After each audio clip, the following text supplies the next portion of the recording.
ડાબા પડખે સૂતા હોય તેનું શું થાય? ડાબા પડખે સૂવાથી તેને 8 ફાયદા થાય છે.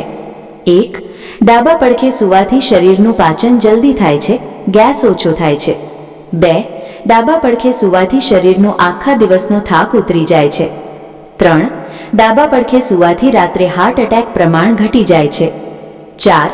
ડાબા પડખે સૂવાથી કમરના દુખાવામાં રાહત થાય છે. 5. ડાબા પડખે સૂવાથી મગજની યાદશક્તિ વધે છે. 6.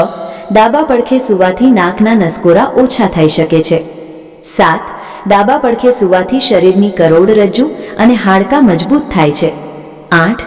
ડાબા પડખે સૂવાથી શરીરની રોગ પ્રતિકારક શક્તિ વધે છે. મિત્રો, આ જાણકારી તમને સારી લાગે તો વિડીયોને લાઈક કરો, ચેનલને સબસ્ક્રાઇબ કરો. હવે મળીશું નવા વિડીયો નવા ટોપિક સાથે. ત્યાં સુધી જય શ્રી કૃષ્ણ, રાધે રાધે, હર હર મહાદેવ.